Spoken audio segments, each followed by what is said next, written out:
메시지 성경 고린도전서 1장. 나 바울은 하나님의 계획하심에 따라 나의 벗 소수되네와 함께 메시아이신 예수의 부르심과 보내심을 받았습니다. 나는 고린도에 있는 하나님의 교회에 속한 여러분, 곧 예수께서 깨끗게 하시고 하나님으로 충만한 삶을 위해 구별된 신자들에게 이 편지를 보냅니다. 또한 나는 어느 곳에 살든지 예수께 진심으로 부르짖는 모든 이들에게도 문안합니다. 예수께서는 우리의 주님도 되시지만 그들의 주님도 되시기 때문입니다. 하나님 우리 아버지와 주 예수 그리스도께서 주시는 온갖 선물과 은혜가 여러분의 것이 되기를 바랍니다. 나는 여러분을 생각할 때마다 나는 여러분을 자주 생각합니다. 예수께서 주신 삶, 곧 자원하여 즐거운 마음으로 하나님께 나아가는 여러분의 변화된 삶에 대해 하나님께 감사를 드립니다. 여러분 안에 일어난 변화는 끝이 없습니다. 그것은 말과 지식을 넘어섭니다. 내가 여러분에게 전해준 그리스도에 관한 증거가 참되다는 것이 여러분의 삶을 통해 확실하게 증명되었습니다. 생각해 보십시오. 여러분은 아무것도 필요로 하지 않습니다. 여러분은 전부를 얻었기 때문입니다. 여러분이 우리 주 예수께서 이 세상의 마지막 무대에 등장하기를 간절히 기다리며 살아가는 동안 하나님의 온갖 선물이 바로 여러분 앞에 있습니다. 그뿐만 아니라 예수께서 모든 일을 마무리 지으실 때까지 하나님께서 친히 여러분 곁에 계시면서 여러분을 흔들리지 않게 해주시고 가던 길에서 벗어나지 않게 해주실 것입니다. 여러분을 이끌어 이 영적 모험을 하게 하신 하나님께서 자기 아들이시며 우리 주님이신 예수의 생명을 우리와 함께 나누고 계십니다. 하나님께서는 여러분을 결코 포기하지 않으실 것입니다. 그 점을 절대 잊지 마십시오. 나는 깊이 우려하고 있습니다. 이제 우리 주 예수의 권위를 빌려 나의 벗인 여러분에게 그것을 말씀드리겠습니다. 절박한 심정으로 말씀드립니다. 서로 사이좋게 지내십시오. 서로 배려하는 법을 익히고 공동체로 살아가기를 힘쓰십시오. 내가 이런 말씀을 드리는 것은 글로의 가족 가운데 몇 사람이 나의 마음을 몹시도 불안케 하는 소식을 가져왔기 때문입니다. 여러분이 서로 다투고 있다는 것입니다. 내가 들은 것을 그대로 옮기면 여러분이 너나 없이 편을 갈라서 나는 바울 편이다, 나는 아볼로 편이다, 나는 베드로의 사람이다, 나는 메시아 그룹에 속해 있다고 말하면서 돌아다닌다고 하더군요. 여러분에게 묻습니다. 그리스도께서 우리가 저마다 나누어 가지도록 조각조각 갈라지기라도 하셨습니까? 바울이 여러분을 위해 십자가에 달리기라도 했습니까? 여러분 가운데 한 사람이라도 바울의 이름으로 세례를 받은 이가 있습니까? 나는 그리스도와 가이오 외에는 어느 누구에게도 세례를 주지 않았습니다. 여러분의 소식을 듣고 나는 그들 외에 아무에게도 세례를 주지 않은 것을 다행으로 여겼습니다. 내 이름으로 세례를 받았다고 떠들며 돌아다니는 사람이 하나도 없을 테니까요. 그러고 보니 스데반의 가족에게도 세례를 준 일이 있군요. 그러나 내 기억으로는 그것이 전부입니다. 하나님께서는 나의 추종자들을 모으라고 나를 보내신 것이 아니라 그분께서 친히 이루신 일에 관한 메시지를 전하고 그분의 추종자를 모으라고 나를 보내셨습니다. 그분은 화려한 말솜씨로 메시지를 전하라고 나를 보내신 것이 아닙니다. 그랬더라면 메시지의 중심에 자리한 강력한 사건, 십자가에 달리신 그리스도가 미련하고 어리석은 몇 마디 말 때문에 하찮은 것이 되고 말았을 것입니다. 십자가에 달리신 그리스도를 가리키는 메시지가 멸망하기로 굳게 결심한 사람들에게는 어리석은 것처럼 보이겠지만 구원의 길에 들어선 사람들에게는 완벽하게 이해될 것입니다. 이것이 하나님께서 일하시는 방식입니다. 그리고 그것은 가장 강력한 방식이 이미 입증되었습니다. 성경에 이렇게 기록되었습니다. 내가 세상의 지혜를 뒤집어 엎고 전문가라는 자들이 얼마나 정신 나간 사람들인지 폭로하겠다. 이 시대에 지혜로운 자나 교양 있는 자, 참으로 지성을 갖춘 자가 어디 있습니까? 하나님께서 그 모든 것이 얼마나 터무니없는 허세인지 드러내시지 않았습니까? 이 세상은 그 화려한 지혜를 가지고서도 하나님을 조금도 알지 못했습니다. 그래서 지혜로우신 하나님께서는 믿는 사람들을 구원의 길로 이끄시기 위해 이 세상이 어리석다고 여긴 것, 무엇보다도 복음 선포를 즐겨 사용하셨습니다. 유대인들은 기적의 증거를 극성스레 요구하고 그리스 사람들은 철학적 지혜를 구하지만 우리는 십자가에 달리신 그리스도만을 전합니다.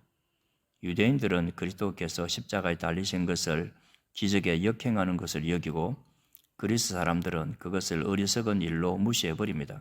그러나 하나님께서 친히 한 사람씩 부르신 우리 유대인이든 그리스 사람이든에게는 그리스도가 하나님의 궁극적 기적이요 지혜의 결정체입니다. 겉으로 어리석게 보이는 하나님의 지혜와 비교하면 인간의 지혜는 너무나 보잘것없고 너무나 무력합니다. 인간의 수준에서 강한 것은 하나님의 약함과도 견딜 수 없습니다. 친구 여러분, 여러분이 이 그리스도인의 삶으로 부름받았을 때 여러분의 모습이 어땠는지 잘 떠올려 보십시오. 나는 여러분 가운데서 가장 영리하고 뛰어난 사람, 상당한 영향력을 가진 사람, 상륙주 집안 출신을 그다지 많이 보지 못했습니다. 하나님께서 잘났다고 하는 사람들의 그럴듯한 허세를 폭로하시려고 홀대받고 착지당하며 학대받는 사람들, 곧 아무것도 아닌 사람들을 일부러 택하신 것이 분명하지 않습니까? 그렇다면 여러분 가운데 누구도 하나님 앞에서 스스로 자랑할 수 없다는 것은 분명한 사실입니다. 우리가 그리스도인이 되어 누리는 모든 것, 바른 생각, 바른 삶, 깨끗해진 경력, 새로운 출발은 예수 그리스도를 통해 하나님께로부터 주어진 것입니다. 자랑을 하려거든 하나님을 자랑하라는 말씀이 있는 것은 바로 그 때문입니다.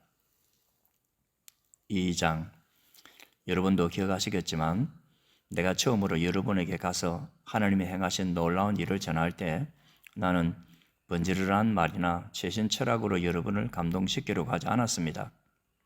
오히려 나는 쉽고 분명하게 전하려고 노력했습니다. 처음에는 예수가 누구이신지를 전했고 그 다음에는 십자가에 달리신 예수가 어떤 일을 하셨는지를 전했습니다. 나는 그 일을 어떻게 해야 하는지 자신이 없었고 내가 그 일에 적합하지 않다는 것을 절실히 느꼈습니다. 더 솔직히 말씀드리면 나는 몹시도 두려워했습니다. 내가 메시지를 전할 때 여러분이나 다른 누구에게 감동을 주지 못한 것은 그 때문입니다. 그러나 메시지는 결국 전해졌습니다. 하나님의 영과 하나님의 능력이 그렇게 한 것입니다. 여러분의 믿음의 삶이 나나 다른 누구의 지적이고 감정적인 화려한 말씀에서 비롯된 반응이 아니라 하나님의 능력에서 비롯된 반응인 것이 분명해졌습니다. 물론 우리에게는 하나님의 지혜가 풍성합니다. 여러분이 확고한 영적 토대 위에 서기만 하면 여러분에게 그 지혜를 넘겨드리겠습니다. 그런데 그 지혜는 대중적인 지혜도 아니고 고임금의 전문가들이 선호하는 지혜도 아니고 한두 해가 지나면 시대에 뒤처지고 마는 지혜도 아닙니다. 하나님의 지혜는 그분의 목적 깊은 곳에 비밀하게 감춰진 지혜입니다. 겉만 살피는 사람은 그 지혜를 찾을 수 없습니다. 그 지혜는 최신 소식이 아니라 가장 오래된 소식입니다. 그 지혜는 우리가 등장하기 훨씬 오래전에 하나님께서 그분의 가장 좋은 것을 우리 안에 드러내시려고 정하신 방식입니다. 우리 시대의 전문가들은 그 영원한 계획이 무엇인지 조금도 알지 못했습니다. 만일 알았더라면 그들은 하나님께서 계획하신 생명의 주님을 십자가에 매달아 죽이지 않았을 것입니다. 다음의 성경 말씀이 있는 것은 그 때문입니다. 어느 누구도 이 같은 것을 보거나 듣지 못했고 이 같은 것을 상상해 본 적도 없다. 그것은 하나님께서 자기를 사랑하시는 이들을 위해 마련해 두신 것이다. 하지만 여러분은 그것을 보고 들었습니다. 이는 하나님께서 그분의 영을 통해 그 모든 일을 여러분 앞에 다 드러내 보이셨기 때문입니다. 성령께서는 표면에서 떠도는 것에 만족하지 않으시고 하나님의 깊은 곳으로 뛰어드셔서 하나님이 처음부터 계획하신 것을 드러내십니다. 여러분이 생각하고 계획하고 있는 것을 여러분 자신이 아니면 누가 알겠습니까? 하나님도 마찬가지이십니다. 하나님께서는 자기가 생각하는 것을 아십니다. 또한 그것을 우리에게도 드러내 주십니다. 하나님께서는 우리에게 베푸시는 생명과 구원의 선물을 자세히 알려주십니다. 우리가 이 세상의 추측과 견해에 의지할 필요가 없습니다. 우리가 이 사실을 아는 것은 책을 읽거나 학교에 다녀서가 아니라 하나님께 직접 배웠기 때문입니다. 하나님께서 예수를 통해 우리를 1대1로 가르쳐 주셨습니다.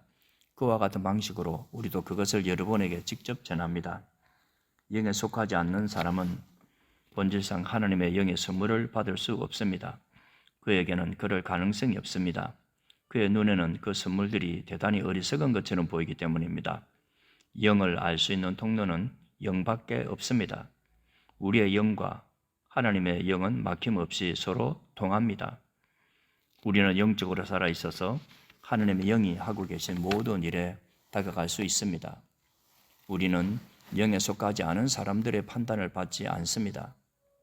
하나님의 영을 아는 사람 누구인가? 하나님께서 하고 계신 일을 아는 사람 누구인가? 라는 이사야의 물음에 답이 주어졌습니다. 바로 그리스도이십니다. 그리고 우리는 그 그리스도의 영을 가졌습니다. 3장.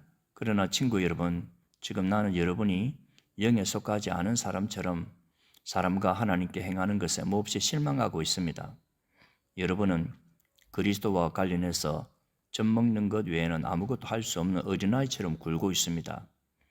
여러분이 더 나은 것을 소화하지 못하는 것처럼 보이니 이제 나는 어린아이를 대하듯 여러분을 양육할 작정입니다. 여러분의 기분을 좋게 하거나 여러분을 돋보이게 해주는 것에만 손을 뻗는다면 모든 것이 자기 마음대로 될 때만 만족하는 젖먹이와 여러분이 다를 것이 뭐가 있겠습니까? 여러분 가운데 어떤 사람은 나는 바울 편이다 말하고 또 어떤 사람은 나는 아볼로를 지지한다고 말한다니 여러분은 어린아이처럼 구는 것이 아닌가요? 여러분은 도대체 바울이 누구라고 생각합니까? 여러분은 아볼로가 누구라고 생각합니까? 우리 두 사람은 모두 종에 불과합니다. 여러분을 섬겨 우리 주인이신 하나님께 여러분의 삶을 맡기는 법을 배우게 한 종일 따름입니다. 우리 두 사람은 주님께서 맡겨주신 종의 임무를 수행했을 뿐입니다. 나는 씨를 심었고 아볼로는 물을 주었습니다. 그러나 하나님께서 여러분을 자라게 하셨습니다. 이 과정에서 가장 중요한 이는 심는 자나 물을 주는 자가 아니라 자라게 하시는 하나님이십니다. 심는 일과 물을 주는 일은 종들이 약간의 급료를 받고 하는 허드렛 일에 불과합니다. 그 일을 같이 있게 해주시는 이는 우리가 섬기는 하나님이십니다. 여러분은 하나님의 밭이며 우리는 그 밭에서 일하는 일꾼입니다. 달리 말하면 여러분은 하나님의 집입니다. 나는 하나님께서 내게 주신 훌륭한 건축가의 재능을 사용해 설계도를 작성했고 아볼로는 벽을 쌓아 올리고 있습니다. 그러니 일을 맡은 목수가 그 기초 위에다 각자 신중하게 집을 짓게 하십시오. 기억하십시오. 이미 놓인 기초는 하나뿐입니다. 그 기초는 다름 아닌 예수 그리스도이십니다. 여러분은 각별히 신경 써서 건축 재료를 고르십시오. 그러다 보면 마침내 준공검사를 받을 날이 올 것입니다. 여러분이 값싸거나 부실한 재료를 쓴다면 다 드러나고 말 것입니다. 준공검사는 철저하고 엄격하게 이루어질 것입니다. 어느 것 하나 대충 넘어가는 일이 없을 것입니다. 여러분이 지은 것이 검사를 통과하면 잘된 일입니다. 그러나 검사에 통과하지 못하면 여러분이 지은 것을 뜯어내고 다시 시작해야 할 것입니다. 여러분은 듣기지 않고 살아남겠지만 간신히 살아남을 것입니다. 여러분이 하나님의 성전이고 하나님께서 친히 여러분 안에 계신다는 것을 여러분은 알지 못합니까? 여러분도 알다시피 성전을 파괴하는 사람은 누구도 검사를 통과할 수 없습니다. 하나님의 성전은 거룩합니다.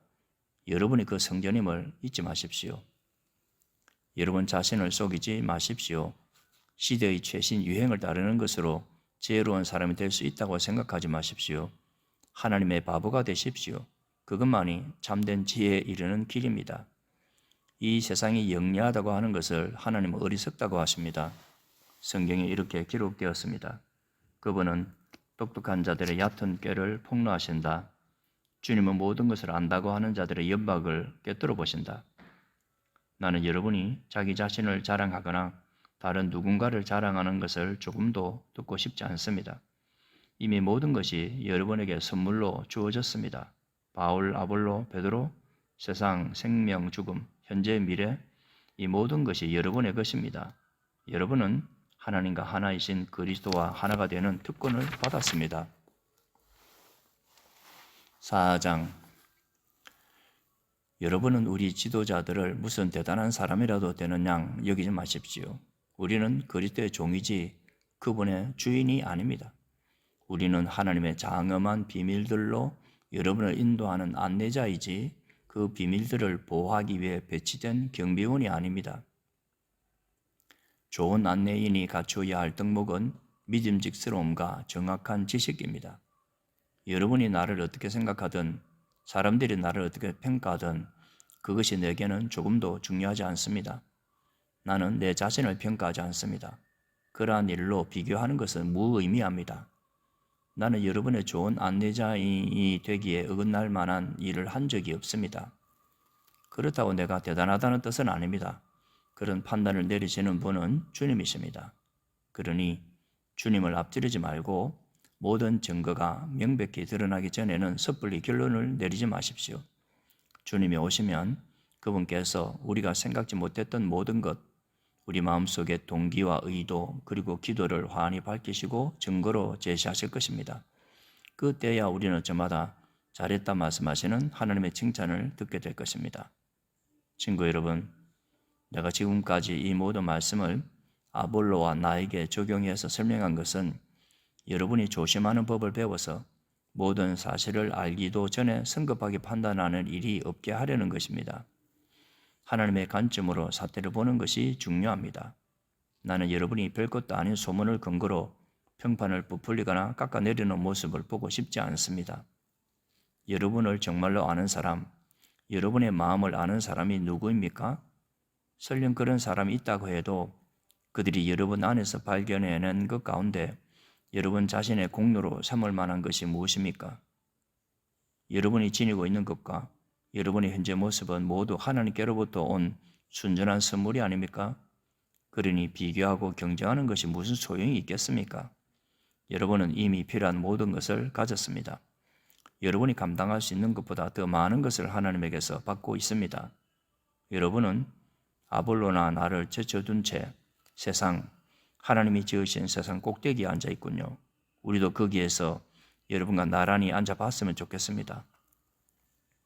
내가 보기에 하나님께서는 메시지를 전하는 우리를 아무도 표를 사려고 하지 않는 극장의 무대에 올려놓으신 것 같습니다. 교통사고 현장을 구경하듯이 모든 사람이 우리를 둘러서서 빤히 쳐다보는 것 같습니다. 우리는 메시아 때문에 환경에 적응하지 못한 사람들입니다. 여러분은 자신이 있을지 모르나 우리는 약함과 불확실성 가운데에서 살아갑니다. 여러분은 남들에게 좋은 평판을 받을지 모르나 우리는 대부분 빙 둘러싸인 채 발길질을 당합니다.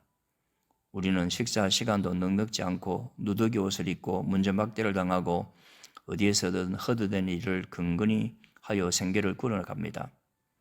남들이 우리를 욕해도 우리는 그들을 축복합니다.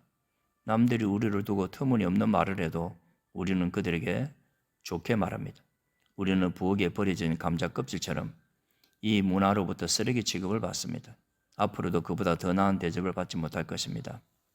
나는 나무라듯 하는 이웃처럼 여러분의 기분을 상하게 하려고 이 모든 글을 쓰고 있는 것이 아닙니다.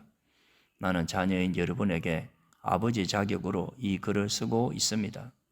나는 여러분을 사랑하고 여러분이 버릇없이 자라지 않고 바르게 자라기를 바랍니다.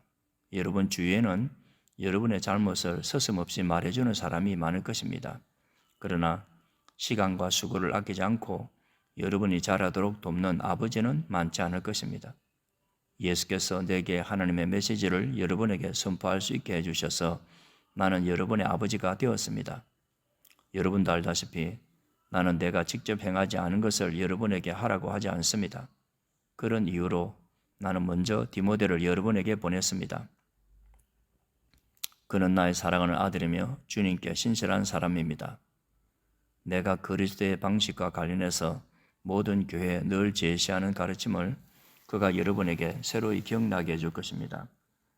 여러분 가운데 자만해서 내 말은 물론이고 어느 누구의 말도 듣지 않는 사람이 들어있다는 것을 압니다. 그들은 내가 직접 찾아가 얼굴을 마주할 것이라고 생각지 않는 모양입니다. 그러나 하나님께서 원하시면 나는 여러분이 생각하는 것보다 빨리 여러분을 찾아갈 것입니다. 그래서 우리는 그들이 허세가 가득하다는 것을 확인해 볼 것입니다. 하나님의 도에서 중요한 것은 단순한 말이 아니라 능력 입은 삶이기 때문입니다. 그러니 내가 어떤 준비를 하고 여러분에게 가는 것이 좋겠습니까? 여러분을 통제하는 엄한 교관의 모습이 좋겠습니까? 아니면 여러분과 속마음을 터놓는 다정한 벗이나 상담자의 모습이 좋겠습니까? 결정은 여러분이 하십시오. 5장. 또한 나는 여러분 교회의 가족 가운데서 수치스러운 성행위가 행해지고 있다는 소식을 접했습니다. 여러분 남자들 가운데 한 사람이 자기 계모와 잠자리를 같이 하고 있다는 것입니다. 그것은 교회 밖에서도 용납되지 않는 일입니다. 그런데도 여러분은 그런 일로 당혹스러워하기는커녕 태연하기만 하더군요. 그 일로 비탄에 젖어야 하지 않았겠습니까? 그 일로 무릎을 꿇고 울어야 하지 않겠습니까? 그런 일을 저지른 자와 그 소행에 맞서 어떤 조치를 취해야 하지 않겠습니까? 나라면 어떻게 할지 여러분에게 알려드리지요. 내 몸은 그곳에 있지 않지만 내가 여러분과 함께 그곳에 있다고 여기십시오. 무슨 일이 벌어지고 있는지 내 눈에 훤히 보이기 때문입니다. 분명히 말하건대 그런 행위는 잘못되었습니다. 그저 외면한 채 그런 행위가 저절로 없어지기를 바라지 마십시오. 우리 주 예수의 권위로 그 문제를 공개적으로 처리하십시오. 공동체 교우들을 모으십시오.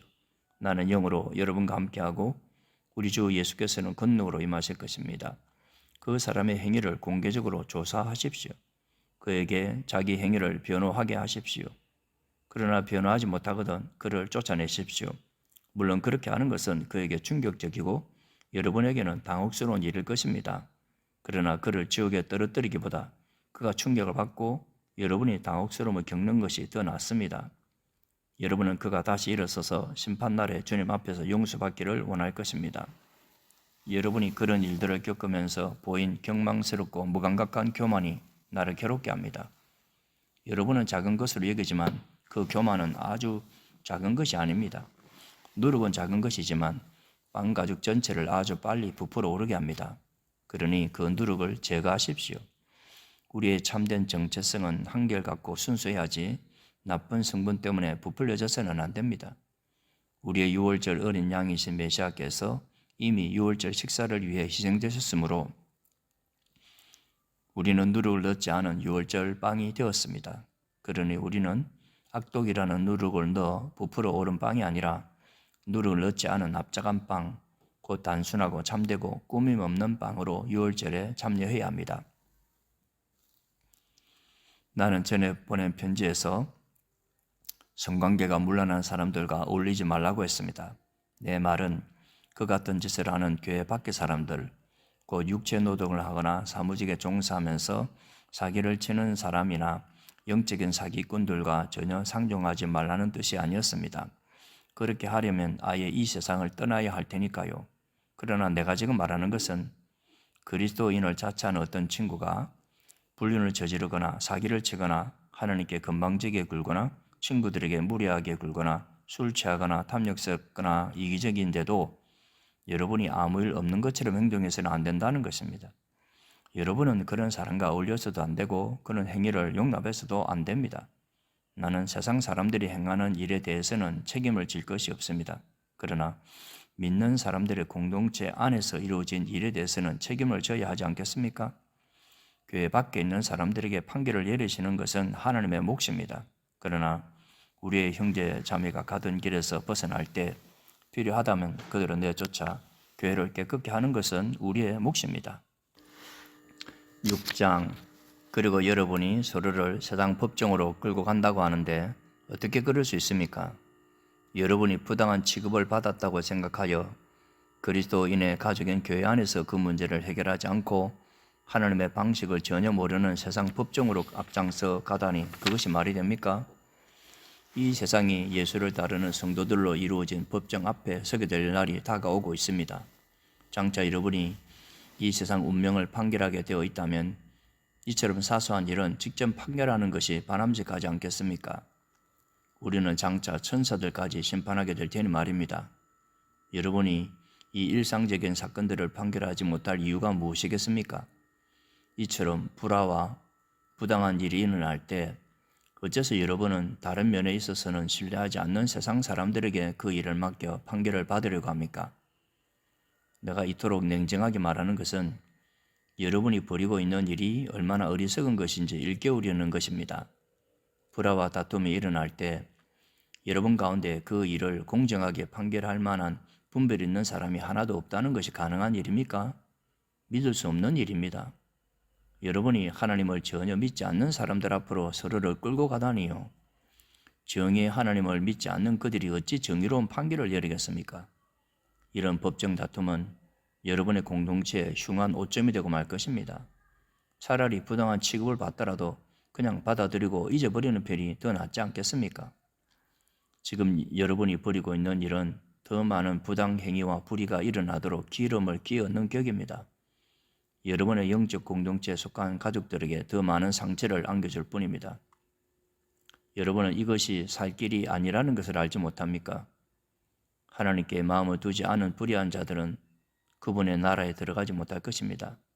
서로를 이용하고 악용하는 자들, 성을 이용하고 오용하는 자들, 땅을 이용해 먹으면서 땅과 거기에 있는 모든 것을 착취하고 남용하는 자들은 하나님 나라의 시민이 될 자격이 없습니다. 여러분 가운데 상당수는 내가 무엇을 두고 말하는지 경험으로 알 것입니다.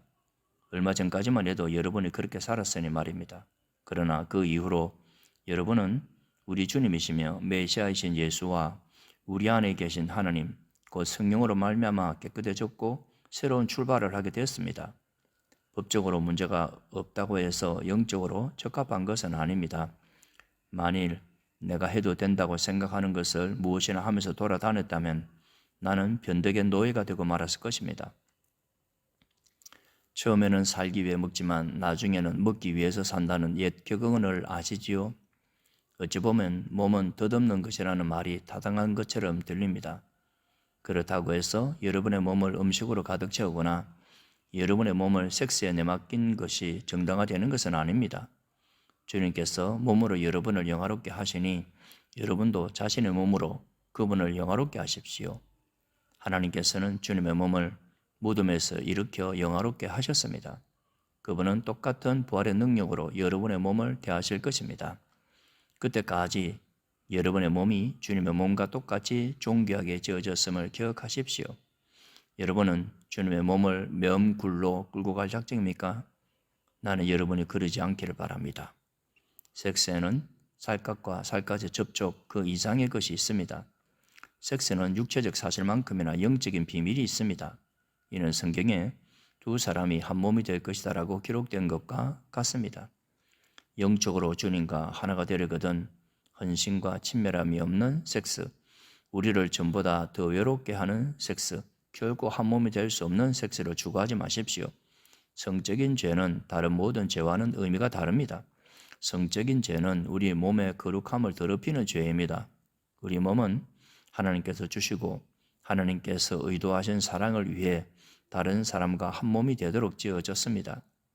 여러분은 여러분의 몸이 성령께서 거하시는 거룩한 곳임을 알지 못합니까? 여러분은 하나님께서 엄청난 대가를 치르고 사신 여러분의 몸을 함부로 굴리면서 제멋대로 살아서는 안 된다는 것을 모릅니까? 여러분의 몸은 여러분의 영적인 부분에 속해 있는 소유물이 아닙니다. 그 모든 것의 주인은 하나님이십니다. 그러니 여러분의 몸 안에서 여러분의 몸을 통해 사람들이 하나님을 볼 수 있게 하십시오. 7장. 이제 나는 여러분이 내게 편지하면서 던진 질문에 답하려고 합니다. 첫째, 성관계를 갖는 것이 바람직한 일일까요? 물론입니다. 그러나 결혼이라는 확실한 관계 안에서만 그렇습니다. 남자가 아내를 얻고 여자가 남편을 얻는 것은 좋은 일입니다.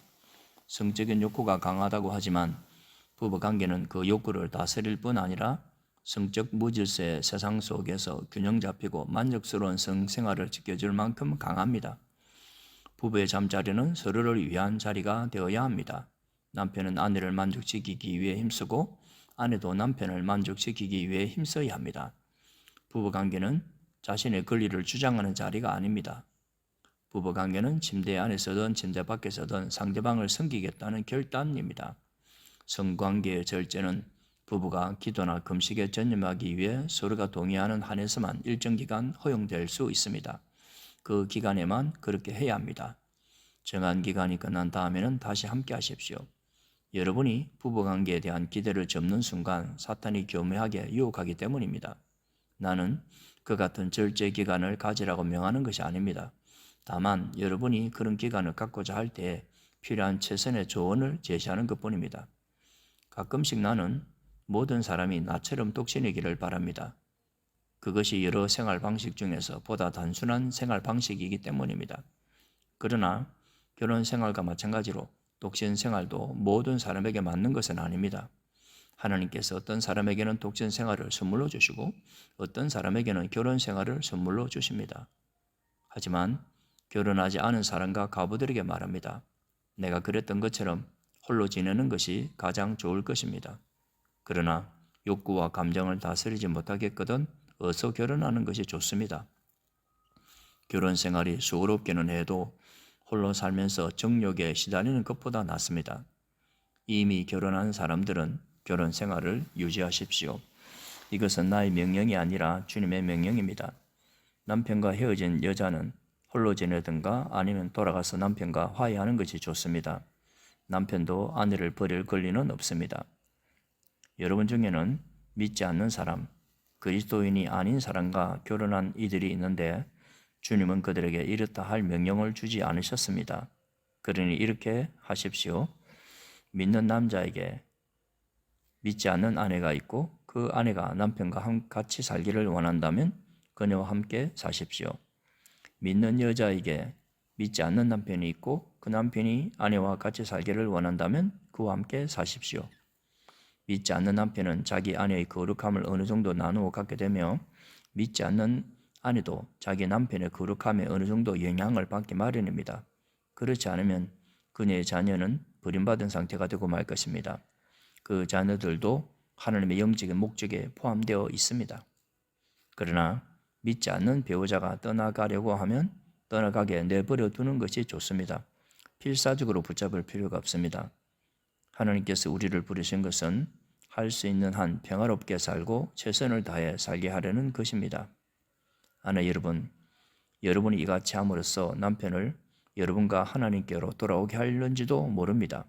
남편 여러분, 여러분이 이렇게 함으로 아내를 여러분과 하나님께로 돌아오게 하려는지도 모릅니다. 그러니 여러분은 어딘가 다른 곳에 있기를 바라거나 누군가 다른 사람과 살았으면 하고 바라서는 안 됩니다. 여러분이 지금 있는 곳이야말로 하나님께서 여러분을 위해 마련해 주신 삶의 자리입니다. 바로 거기에서 살고 순종하고 사랑하고 믿으십시오. 여러분의 삶의 가치를 결정하는 것은 하나님이시지 결혼 여부가 아닙니다. 내가 다른 사람들보다 여러분에게 더 엄하다고 생각지 마십시오. 나는 모든 교회에 똑같이 조언하고 있습니다. 하나님께 부르심을 받을 때 여러분이 유대인이었습니까? 그렇다면 유대인이라는 증거를 없애려고 하지 마십시오. 하나님의 부르심을 받을 때 여러분이 이방인이었습니까? 그렇다면 유대인이 되려고 하지 마십시오. 유대인인지의 여부가 중요한 것이 아닙니다. 정말 중요한 것은 하나님의 부르심에 순종하고 그분의 계명을 지키는 것입니다. 하나님께서 여러분의 이름을 부르실 때 여러분이 있던 바로 그 자리에 머무르십시오. 여러분이 종이었습니까? 종의 신분이 순종이나 믿음의 걸림돌이 되는 것은 아닙니다. 내 말은 여러분이 옴짝달싹 못하게 매여 있으니 벗어날 수 없다는 뜻이 아닙니다. 자유인이 될 기회를 얻게 되거든 속히 그 기회를 붙잡으십시오. 나는 여러분이 새로운 주인을 모시면 여러분이 꿈에도 생각하지 못했던 놀라운 자유를 경험하게 될 것이라고 말씀드리는 것입니다. 다른 한편으로 그리스도께서 여러분을 부르실 때 여러분이 자유인이었다면 여러분은 꿈에도 생각지 못했던 하나님께 종이 되는 기쁜 경험을 하게 될 것입니다. 종이든 자유인이든 간에 한때 여러분 모두는 죄악된 사회에 볼모로 잡혀 있었습니다. 그때 하나님께서 여러분의 몸값으로 어마어마한 금액을 치르셨습니다. 그러니 여러분은 다른 사람이 시키는 대로 행했던 옛 습관으로 돌아가지 마십시오. 친구 여러분, 여러분이 부름받았던 그 자리에 머무르십시오. 하나님께서 그 자리에 함께 계십니다. 고상한 자세를 견제하고 하나님 곁에 머무르십시오. 주님께서 자녀들과 관련해서는 이렇다 할 지침을 주지 않으셨습니다. 그러나 주님의 크신 자비를 경험하고 줄곧 그분께 충성한 사람으로서 드리는 나의 조언을 여러분은 신뢰할 수 있을 것입니다. 지금 사방에서 우리에게 가해져 오는 압박이 있으니 나는 여러분이 현재 상태로 살아가는 것이 가장 좋겠다고 생각합니다. 결혼했습니까? 그렇다면 결혼한 상태로 살아가십시오. 미혼입니까? 그렇다면 미혼인 상태로 살아가십시오. 그러나 여러분이 처녀이든 아니든 결혼하는 것이 죄는 아닙니다. 내가 말씀드리는 것은 이미 우리를 압박하는 일이 많은 이 시대에 여러분이 결혼하면 더 많은 스트레스를 받게 되리라는 것입니다. 가능하다면 나는 여러분을 붙잡고 말리고 싶습니다. 친구 여러분, 나는 시간이 아주 중요하다는 점을 말씀드리고 싶습니다. 낭비할 시간이 없으니 여러분의 삶을 쓸데없이 복잡하게 만들지 마십시오. 결혼 생활이든 슬픈 일이나 기쁜 일을 만나든 무슨 일을 하든지 단순하게 사십시오. 쇼핑 같은 평범한 일을 할 때도 그렇게 하십시오. 세상이 여러분에게 억지로 떠맡기는 일은 가급적 삼가십시오. 여러분도 보다시피 이 세상은 소멸해 가고 있습니다. 나는 여러분이 할 수 있는 한 복잡한 일에서 벗어나 살아가기를 바랍니다. 미혼이면 여러분은 주님을 기쁘시게 해드리는 일에 마음껏 집중할 수 있습니다. 결혼한 사람은 자잘한 집안일과 배우자를 기쁘게 하는 데 매이게 되고 신경 써야 할 수많은 요구에 매이게 됩니다. 미혼인 사람은 결혼한 사람이 서로를 돌보고 부양하기 위해 기울이는 시간과 에너지를 하나님의 온전하고 거룩한 도구가 되는 데 쏟을 수 있습니다. 나는 여러분에게 도움을 주어 그 일을 가급적 용이하게 하려는 것이지 더 어렵게 하려는 것이 아닙니다. 내가 바라는 것은 여러분이 주님과 많은 시간을 보내면서 크게 주의를 빼앗기지 않는 생활 방식을 발전시키게 하는 것입니다. 어떤 남자가 여자친구에게 성실을 다하면서도 독신으로 하나님을 섬기겠다고 결심하여 결혼할 마음이 없다가 마음이 변해서 그녀와 결혼하기로 결심했다면 어서 결혼하는 것이 좋습니다. 결혼이 죄가 되는 것도 아니고 일부 사람들이 말하는 것처럼 독신 생활보다 한 단계 낮은 것도 아닙니다. 그러나 어떤 남자가 하나님을 섬기기 위해 홀로 지내기로 결심했고 그 결심이 다른 사람들의 강요가 아니라 자신의 확신에 따른 것이라면 그는 홀로 지내는 것이 좋습니다. 결혼 생활은 도덕적으로나 영적으로 바르며 어느 모로 보나 독신 생활보다 낮은 차원의 삶이 전혀 아닙니다. 그러나 앞에서 말씀드린 대로 나는 우리가 살고 있는 이 시대의 특성 때문에 목회적인 이유로 독신 생활을 장려하는 것입니다. 아내는 남편이 살아있는 동안 남편과 함께 지내야 합니다. 그러나 남편이 죽으면 자기가 원하는 사람과 결혼할 자유가 있습니다. 물론 그녀는 믿는 사람과 결혼하여 주님의 축복을 받고 싶어 할 것입니다. 지금쯤 여러분은 내 생각을 아시겠지만 나는 그녀가 독신으로 지내는 편이 더 좋을 것이라고 생각합니다. 주님도 그렇게 생각하실 것입니다. 8장 우상에게 바친 고기와 관련해서 여러분은 끊임없이 이런 질문을 합니다. 우상에게 바친 고기가 차려진 식탁에 앉아야 하나요? 말아야 하나요? 종종 우리는 이런 질문에 답하기 위해 알아야 할 모든 것을 알고 있다고 생각하기 쉽습니다. 그러나 교만한 지성보다는 겸손한 마음이 우리에게 더 많은 도움이 됩니다. 하나님 한 분만이 모든 것을 아십니다. 이것을 인정할 때까지 우리는 제대로 알고 있다고 할 수 없습니다.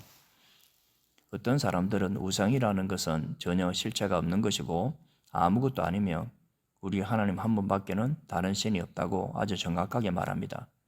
또한 그들은 아무리 많은 신들의 이름이 불려지고 숭배되어도 모두 터무니없는 이야기에 지나지 않는다고 말합니다.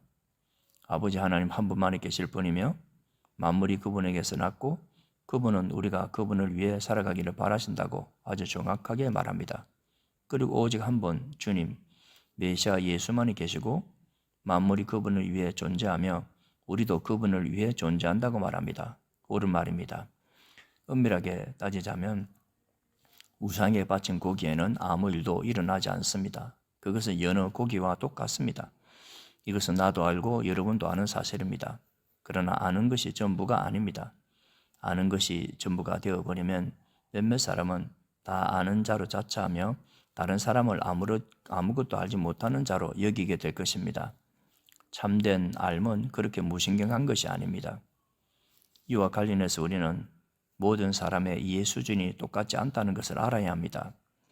여러분 가운데는 평생 동안 우상에게 바친 고기를 먹어왔고 그 고기 속에 악한 것이 들어있어서 여러분 안에서도 악한 것이 될 것이라고 생각하는 사람이 있습니다.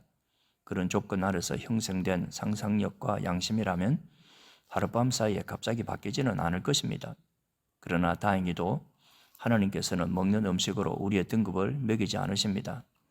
우리가 그릇을 깨끗이 비운다고 칭찬받는 것도 아니고 다 먹지 못한다고 질책받는 것도 아닙니다.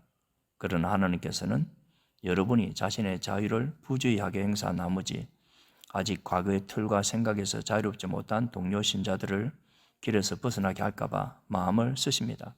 예를 들어 여러분이 우상 숭배를 위해 차려진 잔치, 곧 우상에게 바친 고기가 주요 요리인 잔치에 참석함으로써 여러분의 자유를 과시한다고 해봅시다. 만일 그 문제로 고민하던 어떤 사람이 평소에 여러분을 지적이고 생소한 사람으로 여겼는데 그 잔치에 여러분이 참석하는 모습을 본다면 커다란 위험이 되지 않겠습니까?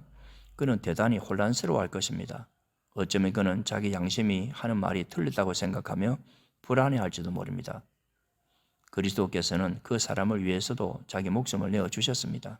그렇다면 여러분은 적어도 그 사람을 위해 그런 잔치에 가지 말아야 하지 않겠습니까? 여러분이 말하는 것처럼 잔치에 가고 안 가고가 중요한 문제는 아니니까요.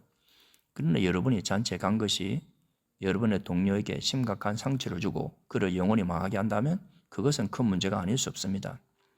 여러분의 동료에게 상처를 주는 것은 그리스도께 상처를 주는 것입니다. 여기저기서 꺼리낌 없이 행해지는 식사는 이 약한 사람들을 희생시켜도 될 만큼 가치 있는 것은 아닙니다. 우상숭배로 더러워진 음식을 먹으러 가는 것이 여러분의 형제 자매 가운데 한 사람이라도 걸려 넘어지게 할 우려가 있다면 절대로 그 자리에 가지 마십시오.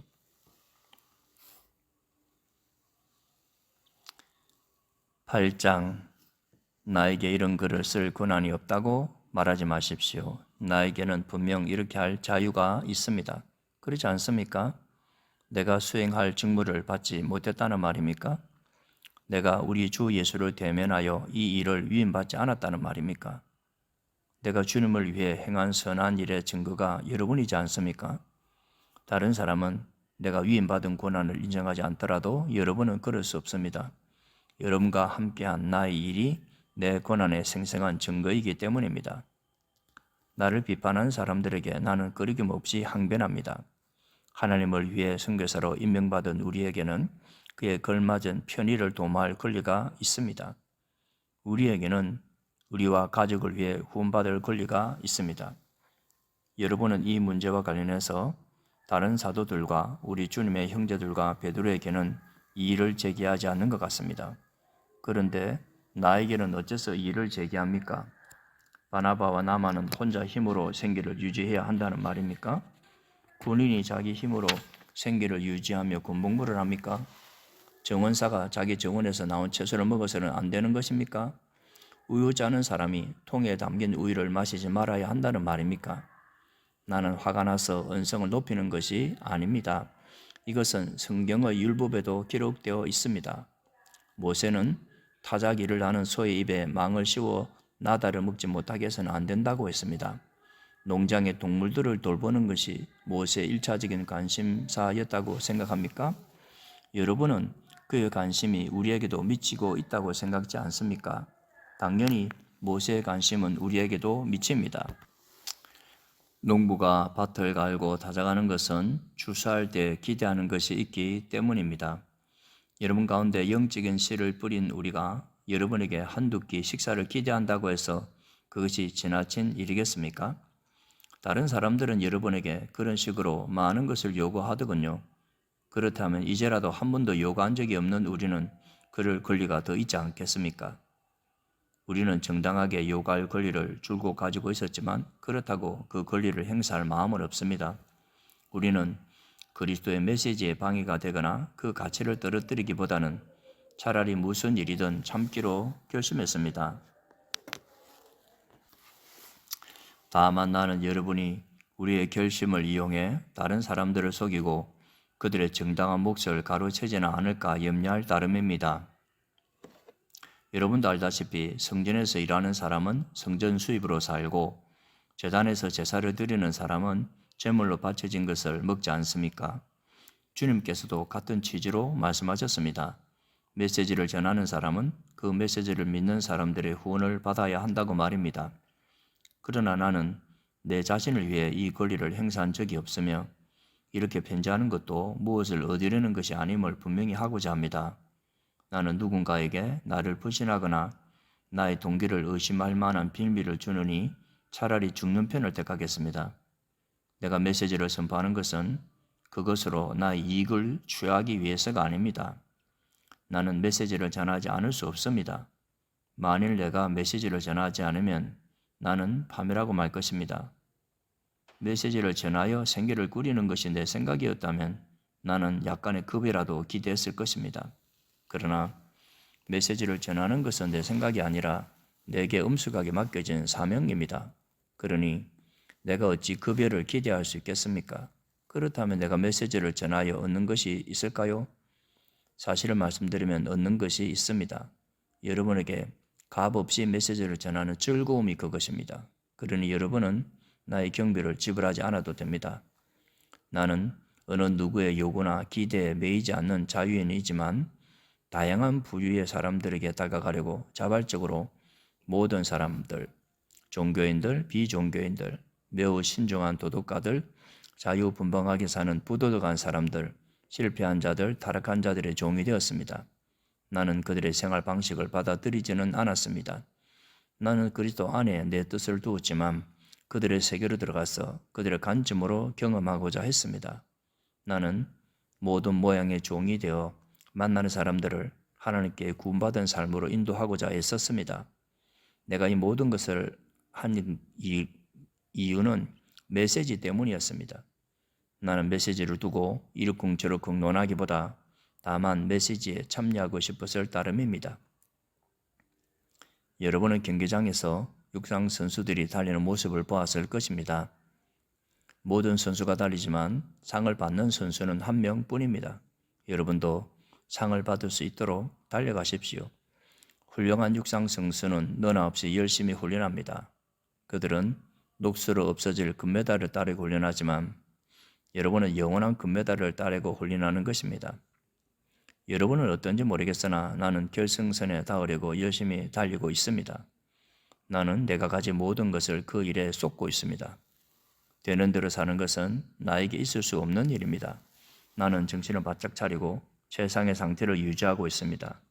이는 방심하다가 허를 찔리는 일이 없게 하려는 것입니다.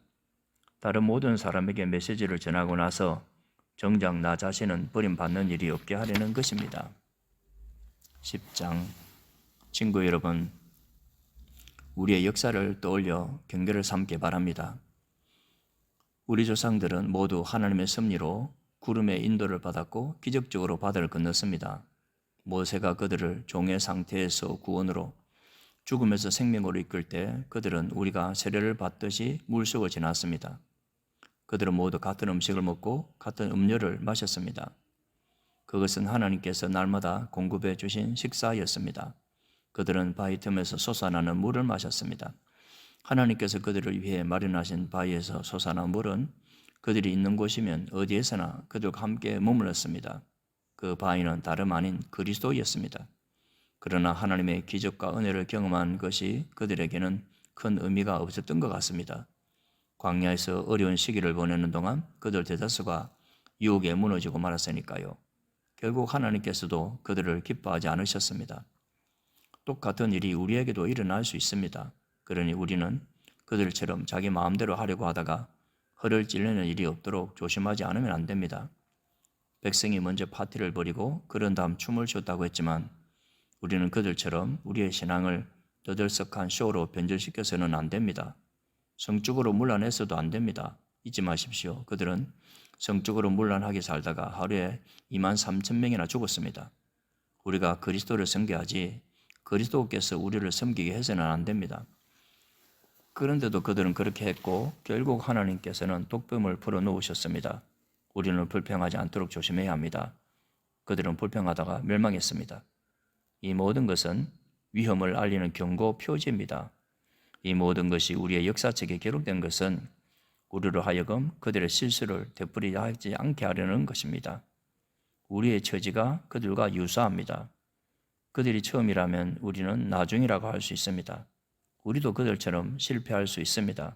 그러니 순진하게 속지도 말고 자만하지도 마십시오. 여러분도 예배가 아닙니다. 여러분도 다른 누구처럼 쉽게 넘어질 수 있습니다. 자신에 대한 신뢰는 버리십시오. 그런 것은 전혀 도움이 되지 않습니다.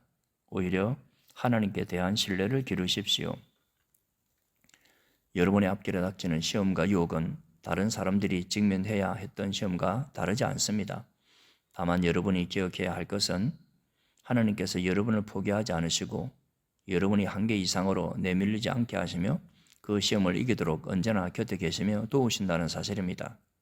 그러니 사랑하는 친구 여러분, 사람들이 하나님을 어떤 대상으로 전락시켜 이용하거나 통제하려는 모습이 보이거든 할 수 있는 한 속히 그 모임에서 빠져나오십시오. 이제 나는 성숙한 신자들에게 하듯이 말하겠습니다. 여러분 스스로 결론을 내려보십시오. 우리가 성찬 때 축복의 잔을 마시는 것은 그리스도의 피, 그리스도의 참 생명에 참여하는 것이 아닙니까? 마찬가지로 우리가 빵을 떼어 먹는 것도 그리스도의 몸, 그리스도의 참 생명에 참여하는 것이 아닙니까? 여럿인 우리가 하나가 되는 것은 빵이 하나이기 때문입니다. 그리스도가 우리 안에서 조각조각 나는 것이 아닙니다. 오히려 우리가 그분 안에서 하나가 되는 것입니다. 우리가 그리스도를 우리의 모습으로 축소시키는 것이 아니라 오히려 그리스도가 우리를 그분의 모습으로 끌어올리십니다. 옛 이스라엘에서도 그런 일이 일어났습니다. 하나님의 제단에 바친 제물을 먹는 사람은 하나님의 활동에 참여한 사람이 되었던 것입니다. 이제 차이점을 아시겠습니까? 우상에게 바친 제물은 아무것도 아닌 것에 바친 것입니다. 우상이 아무것도 아니기 때문입니다. 그러나 사실 우상은 아무것도 아닌 것보다 더 심각합니다. 그것은 바로 마귀입니다. 바라건대 여러분은 스스로를 여러분보다 못한 것으로 떨어뜨리지 마십시오. 여러분은 둘 다 가질 수 없습니다. 여러분이 한날은 주님과 잔치를 벌이고 이튿날에는 마귀들과 잔치를 벌일 수 없습니다. 주님은 그런 것을 참으시는 분이 아닙니다. 주님은 우리의 전부를 원하십니다. 전부가 아니라면 우리는 아무것도 아닌 것이 됩니다.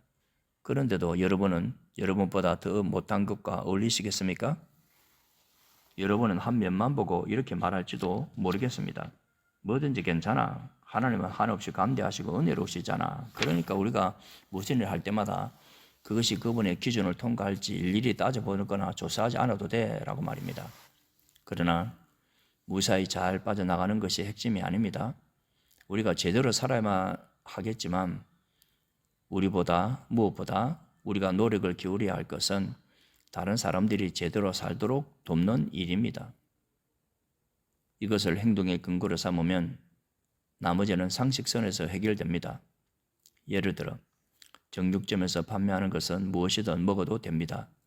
정육점에서 파는 고기마다 우상에게 바쳐진 것인지 아닌지 따질 필요가 없습니다. 결국 땅과 거기서 난 모든 것이 하나님의 것이니까요. 정육점에서 판매하는 양의 다리도 땅에서 난 모든 것에 포함됩니다. 믿지 않는 사람이 초대한 저녁 식사에 여러분이 가고 싶다면 가서 마음껏 즐기십시오. 여러분 앞에 차려진 음식은 무엇이나 드십시오. 여러분을 초대한 사람에게 차려진 음식마다 윤리적으로 깨끗한 것인지 일일이 추궁하지 묻는다면 그것은 예의에 어긋난 행위이며 바람직한 영성도 아닙니다. 그러나 여러분을 초대한 사람이 일부러 이것과 저것은 우상에게 바친 음식입니다 하고 말해주거든 그 음식은 먹지 않는 것이 좋습니다. 여러분은 그 음식이 어디에서 왔든 개의치 않겠지만 여러분을 초대한 사람은 그러지 않습니다. 여러분은 그 사람에게 여러분이 예배하는 분에 관해 혼란스러운 메시지를 주어서는 안 되기 때문입니다. 이처럼 특별한 경우가 아니라면 나는 속 좁은 사람들이 하는 말에 마음 졸이며 신경 쓰지 않겠습니다. 나는 마음 편히 처신하겠습니다. 마음이 넓으신 주님께서 어떻게 말씀하셨는지 알기 때문입니다. 내 앞에 차려진 음식을 먹으면서 식탁에 놓인 것을 두고 하나님께 감사드린다면 그런 내가 어떻게 남이 하는 말을 두고 마음을 졸이겠습니까?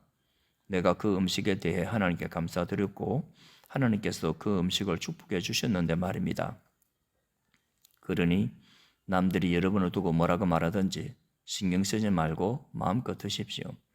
결국 여러분이 음식을 먹는 것은 하나님의 영광을 위한 것이지 사람들을 기쁘게 하기 위해 먹는 것이 아니기 때문입니다. 무슨 일을 하든지 그렇게 하십시오. 마음을 다하여 자유롭게 하나님의 영광을 위해 하십시오.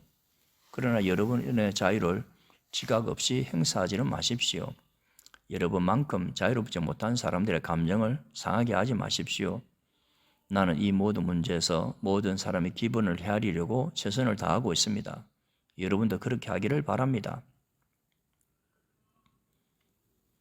11장 여러분이 나를 기억하고 존중하여 내가 여러분에게 가르쳐준 믿음의 전통을 지키고 있다니 내 마음이 참 기쁩니다. 모든 실질적인 권위는 그리스도께로부터 옵니다. 부부관계에서 남편의 권위는 그리스도에게서 오고 아내의 권위는 남편에게서 온 것입니다. 그리스도의 권위는 하나님의 권위입니다. 그리스도의 권위를 존중하지 않으면서 하나님과 대하거나 하나님에 대해 말하는 사람이 있다면 그는 그리스도의 명예를 실추시키는 사람입니다. 마찬가지로 자기 남편의 권위를 존중하지 않으면서 하나님과 대화하는 아내가 있다면 그 아내는 자기 남편의 명예를 실추시키는 것은 물론이고 자기 명예까지 실추시키는 것입니다. 그것은 머리를 민 여자처럼 보기 흉한 모습입니다. 여자들이 예배 중에 머리 덮개를 쓰는 간섭은 기본적으로 여기에서 유래한 것입니다. 그러나 남자는 모자를 벗습니다. 남자와 여자는 너무도 빈번하게 머리를 맞대고 충돌하지만 그 같은 상징적 행위를 통해 자신의 머리를 우리의 머리 대신 하나님께 복종시키는 것입니다. 그러나 여기서 남자와 여자의 차이를 너무 확대해서 해석하지는 마십시오. 남자나 여자나 누구든지 혼자 힘으로 살 수 없고 누가 먼저라고도 할 수 없습니다. 남자가 하나님의 아름답고 빛나는 형상을 반영하여 먼저 지어진 것이 사실이지만 그때 이후로 모든 남자는 여자에게서 나왔습니다. 사실 모든 것이 하나님께로부터 온 것이니 누가 먼저냐를 따지는 일은 이제 그만둡시다. 여러분은 이 상징 속에 무언가 강력한 것이 있음을 인정하지 않습니까? 여자의 아름다운 머리카락은 하나님께 경배하며 기도하는 천사를 생각하게 하고 경건한 마음으로 모자를 벗은 남자의 머리는 순종하는 가운데 기도하는 모습을 연상시키지 않습니까? 나는 여러분이 이 문제로 논쟁을 벌이지 않기를 바랍니다. 하나님의 모든 교회는 이런 문제로 논쟁하지 않습니다. 나는 여러분만 예외인 것처럼 고집 피우지 않기를 바랍니다. 다음 문제와 관련해서는 내 마음이 조금도 기쁘지 않습니다.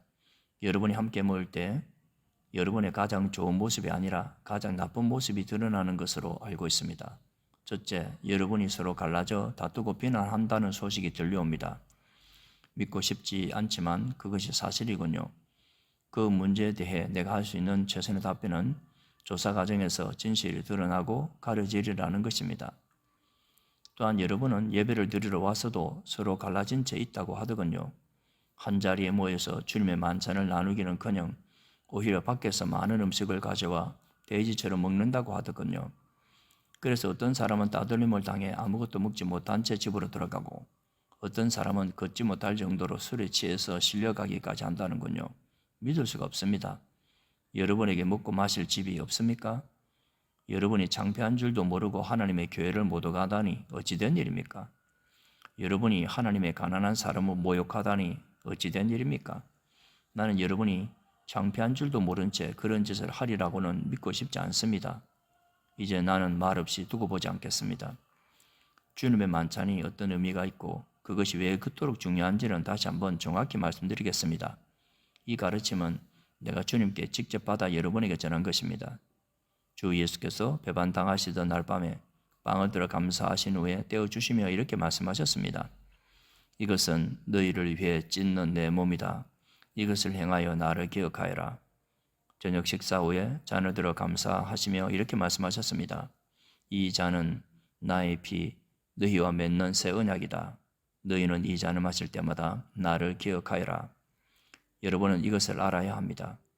여러분이 이 빵을 먹고 이 잔을 마실 때마다 여러분의 말과 행위로 주님의 죽으심을 재현하는 것입니다. 여러분은 주님이 다시 오실 때까지 이 식사를 계속해서 되풀이해야 합니다. 익숙하다고 해서 주님의 만찬을 얕보아서는 안 됩니다. 누구든지 불순한 마음으로 주님의 빵을 먹거나 주님의 잔을 마시는 사람은 주님이 죽으실 때 그분께 야유를 보내고 침을 뱉던 군중과 같습니다. 여러분이 주님을 기념하려고 하는 것이 그런 것입니까? 여러분의 동기를 살피고 여러분의 마음을 점검한 뒤에 거룩한 두려움으로 이 식사에 참여하십시오. 여러분이 주님의 찢어진 몸을 먹고 마신다는 사실에 주의하지 않으면 여러분의 심각한 결과를 초래하고 말 것입니다. 그래서 여러분 가운데 지금도 무력한 사람과 아픈 사람이 많고 일찍 죽은 사람이 많은 것입니다. 지금이라도 우리가 이 일을 바로잡지 않으면 나중에 주님께서 우리를 바로잡으실 것입니다. 지금 주님과 대면하는 것이 나중에 불 가운데서 대면하는 것보다 낫습니다. 그러니 친구 여러분, 주님의 만찬에 먹을 때에는 예의를 갖춰 서로 정중히 대하십시오. 배가 너무 고파서 음식이 차려지기를 기다리지 못하겠거든 집에 가서 요기를 하십시오. 그러나 무슨 일이 있어도 주님의 만찬을 먹고 마시는 술판이나 집안 싸움으로 변질시켜서는 안 됩니다. 주님의 만찬은 영적인 식사, 곧 사랑의 향연입니다. 여러분이 질문한 다른 문제들은 이 다음에 내가 방문해서 직접 대답하겠습니다. 12장. 이제 나는 하나님의 영이 우리 삶 속에서 활동하시는 다양한 방식에 대해 이야기하려고 합니다. 이것은 복잡하고 종종 오해를 받기도 하는 문제지만 나는 여러분이 반드시 제대로 알아두기를 바랍니다. 하나님을 알지 못하던 때 여러분이 어땠는지 기억하십니까? 그때 여러분은 가짜 신에게서 또 다른 가짜 신에게로 끌려다녔습니다. 자신이 무엇을 하는지도 모른 채 다른 사람이 하는 대로 그저 따랐을 뿐입니다. 이제부터 내가 말씀드리는 삶은 다릅니다. 하나님께서는 우리가 우리의 지성을 사용해서 할 수 있는 한 제대로 이해하려고 애쓰기를 바라십니다. 예컨대 여러분이 조금만 생각해 보면 하나님의 영이 누군가로 하여금 예수는 저주를 받아라 하고 말하지 않는다는 것을 충분히 알 수 있습니다. 또한 성경이 주시는 통찰력이 없이는 아무도 예수는 주님이시다라고 말할 수 없습니다. 하나님의 다양한 선물은 어디서나 받을 수 있지만 그 선물은 모두 하나님의 영에서 비롯됩니다. 하나님이 맡겨주신 다양한 사역도 어디서나 수행할 수 있지만 그 사역 역시 하나님의 영에서 비롯됩니다. 하나님의 다양한 능력도 어디서나 펼쳐지지만 그 모든 배우에게 신분은 하나님이십니다. 누구나 할 일을 얻어 하나님이 어떤 분이신지 알릴 수 있습니다. 누구나 그 일에 참여할 수 있고 누구나 유익을 얻을 수 있습니다. 성령께서는 온갖 선물을 온갖 부류의 사람들에게 나눠주십니다. 그 다양성이 참으로 놀랍습니다. 지혜로운 겉면, 명료한 이해력, 단순한 신뢰, 병자를 고치는 능력, 기적, 선포, 영을 분별하는 능력, 방언 통역, 이 모든 선물의 근원은 같습니다. 한 분이신 하나님의 영이 하나씩 나눠주시는 것들입니다. 누가 언제 무엇을 받게 될지는 그분께서 정하십니다. 다른 데서 더 찾을 것도 없이 여러분 자신의 몸을 보면 이런 성령의 선물들이 어떻게 역사하는지 쉽게 알 수 있을 것입니다. 여러분의 몸은 여러 지체, 팔과 다리, 여러 기관, 수많은 세포로 이루어져 있습니다. 일일이 열가할 수 없을 만큼 많은 지체가 있지만 여러분의 몸은 여전히 하나입니다. 그리스도께서도 그러하십니다. 한 분이신 그분의 영으로 말미암아 우리 모두는 불완전하고 조각난 우리 삶에 작별을 구했습니다. 저마다 독립적으로 자기 삶을 책임지던 우리가 이제는 그리스도께서 모든 일에 최종 결정권을 주고 계신 크고 온전한 삶에 참여하게 되었습니다. 이것은 우리가 세례받을 때 말과 행위로 선언한 내용입니다. 이제 우리 각 사람은 부활하신 그분 몸의 지체가 되어 하나의 같은 셈, 그분의 영을 마시고 새 힘을 얻어 살아갑니다. 전에 우리가 신원을 확인하기 위해 사용하던 낡은 꼬리표들, 유대인이나 그리스 사람, 종이나 자연 같은 꼬리표들이 더 이상 쓸모없게 되었습니다. 우리에게는 보다 크고 보다 포괄적인 것이 필요합니다. 이 모든 것이 여러분을 하찮은 존재가 아니라 얼마나 중요한 존재로 만드는지 생각해 보시기 바랍니다. 한 지체가 부풀러 올라 거대한 덩어리가 된다고 해서 몸이 되는 것은 아닙니다. 다르면서도 비슷한 지체들이 가지런히 정돈되어 함께 기능하는 것이 몸입니다. 발이 나는 반지로 치장한 손처럼 아름답지 못하니 이 몸에 속하지 않은 것 같다 하고 말한다면 그것이 말이 되겠습니까? 귀가 나는 맑고 그윽한 눈처럼 아름답지 않으니 머리의 한 자리를 차지할 자격이 없어라고 말한다면 여러분은 그것을 몸에서 떼어내버리겠습니까? 온몸이 다 눈이라면 어떻게 듣겠습니까? 온몸이 다 귀라면 어떻게 냄새를 맡겠습니까? 그러나 하나님께서 그분이 원하시는 곳에 각각의 지체를 세심하게 두셨다는 것을 우리는 압니다. 그러니 여러분이 아무리 중요한 인물이라고 해도 여러분 스스로 잘난 체해서는 안 됩니다. 나는 여러분이 그 이유도 생각해 보았으면 합니다. 여러분이 그처럼 중요한 것은 여러분이 몸의 한 지체이기 때문입니다. 눈만 엄청나게 크거나 손만 거인처럼 크다면 그것은 몸이 아니라 괴물일 것입니다. 우리 몸은 여러 지체로 이루어진 한 몸입니다. 우리 몸의 각 지체는 알맞은 크기로 알맞은 자리에 있습니다. 어떤 지체도 자기 혼자서는 중요하지 않습니다. 눈이 손에게 꺼져버려 나는 내가 필요치 않아 하고 말하거나 머리가 발에게 너는 해고야 내가 할 일은 없어 하고 말하는 것을 상상할 수 있겠습니까? 사실 우리 몸은 정반대로 방식으로 움직입니다. 약한 지체일수록 더 필수적이고 요긴합니다. 예를 들어 우리는 한쪽 눈이 없어도 살 수 있지만 위가 없으면 살 수 없습니다. 여러분과 관계된 여러분 몸의 지체라면 눈에 보이거나 가려져 있거나 강하거나 약하거나 하는 것이 중요하지 않습니다. 여러분은 각각의 지체를 비교하지 않고 오히려 있는 그대로 존귀하고 소중하게 여길 것입니다. 굳이 편을 든다면 강한 지체보다는 약한 지체에 더 관심을 기울일 것입니다.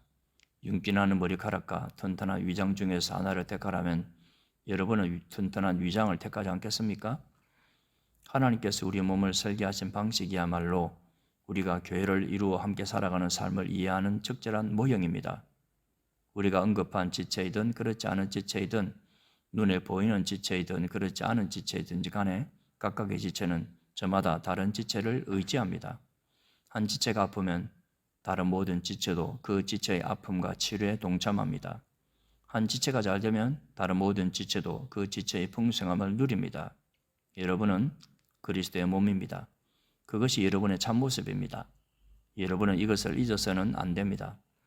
여러분 자신을 그 몸의 지체로 인정할 때야 비로소 여러분이 지체인 것이 의미가 있습니다. 하나님께서 그분의 몸이신 교회 안에 세우신 여러 지체 가운데 여러분이 잘 아는 지체는 다음과 같습니다. 사도, 예언자, 교사, 기적을 행하는 사람, 병을 고치는 사람, 도와주는 사람, 조직하는 사람, 방언으로 기도하는 사람. 이제 그리스도의 교회가 온전한 하나의 몸이라는 것이 분명하지 않습니까?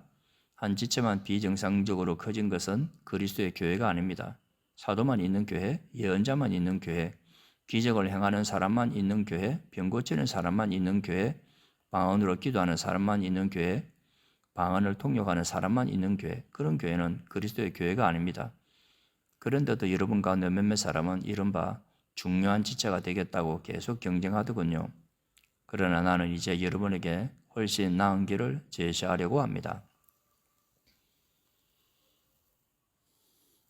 13장 내가 사람의 유창한 말과 천사의 황홀한 말을 해도 사랑하지 않으면 나는 녹슨문에서 나는 삐걱거리는 소리에 지나지 않습니다. 내가 하나님의 말씀을 힘차게 전하고 그분의 모든 비밀을 드러내고 모든 것을 대낮처럼 환히 밝혀도 또 내가 산에게 뛰어올라라 명하면 산이 그대로 뛰어오를 만큼의 믿음을 지니고 있어도 사랑하지 않으면 나는 아무것도 아닙니다. 내가 가진 모든 재산을 가난한 사람들에게 나누어 주고 순교자처럼 불사라질 각오를 하더라도 사랑하지 않으면 아무 소용이 없습니다. 내가 무엇을 말하고 무엇을 믿고 무슨 일을 하든지 사랑이 없으면 나는 파산한 사람이나 다름없습니다. 사랑은 절대로 포기하지 않습니다. 사랑은 자기보다 다른 사람에게 더 마음을 씁니다. 사랑은 자기가 갖지 못한 것을 바라지 않습니다. 사랑을 뽐내지 않으며 자만하지 않으며 다른 사람에게 자신을 강요하지 않으며 내가 먼저야 라고 말하지 않으며 화내지 않으며 다른 사람의 죄를 꼬치꼬치 따지지 않으며 다른 사람이 비굴하게 굴 때 즐거워하지 않으며 진리가 꼽히는 것을 보고 기뻐하며 무슨 일이든지 참으며 하나님을 늘 신뢰하며 언제나 최선을 구하며 뒷걸음질을 하지 않으며 끝까지 견딥니다. 사랑은 절대로 사라지지 않습니다. 제 아무리 영감 넘치는 말도 언젠가는 사라지고 방언으로 기도하는 것도 그칠 것입니다. 이해력도 한계에 이르게 될 것입니다. 진리의 한 부분만 아는 우리가 하나님에 대해 말하는 것은 언제나 불완전합니다. 그러나 완전하신 그분이 오시면 우리의 불완전한 것들을 없애주실 것입니다. 내가 어머니의 품에 안긴 젖먹이였을 때에는 젖먹이처럼 옹알거렸지만 다 자라서는 그러한 어린아이의 짓을 영원히 버렸습니다. 우리는 아직 모든 것을 분명하게 보지 못합니다. 우리가 안개 한가운데서 눈을 가늘게 뜨고 그 속을 들여다봅니다. 그러나 머지않아 날이 맑게 개고 태양이 환히 빛날 것입니다. 그때가 되면 우리는 모든 것을 볼 것입니다. 하나님께서 우리를 보시는 것과 같이 모든 것을 또렷하게 보고 하나님께서 우리를 아시는 것과 같이 그분을 직접 알게 될 것입니다. 그러나 그 완전함에 이르기까지 우리는 다음 세 가지를 행함으로 완성을 향해 나아가야 합니다. 하나님을 꾸준히 신뢰하십시오. 흔들림 없이 소망하십시오. 아낌없이 사랑하십시오. 이 세 가지 가운데 으뜸은 사랑입니다. 14장 여러분의 생명이 사랑에 달려 있다는 듯이 온 힘을 다해 사랑의 삶을 추구하십시오. 하나님께서 여러분에게 주시는 선물을 열심히 구하십시오.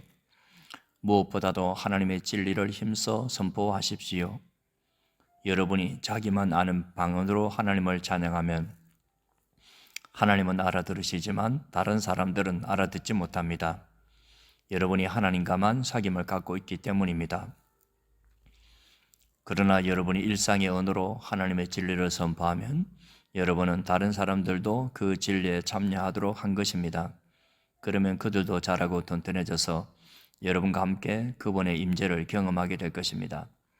자기만 아는 기도의 언어로 기도하는 사람은 거기서 많은 것을 얻겠지만 하나님의 진리를 누구나 알아들을 수 있는 말로 선포하는 사람은 온 교회를 성숙시키고 튼튼하게 합니다.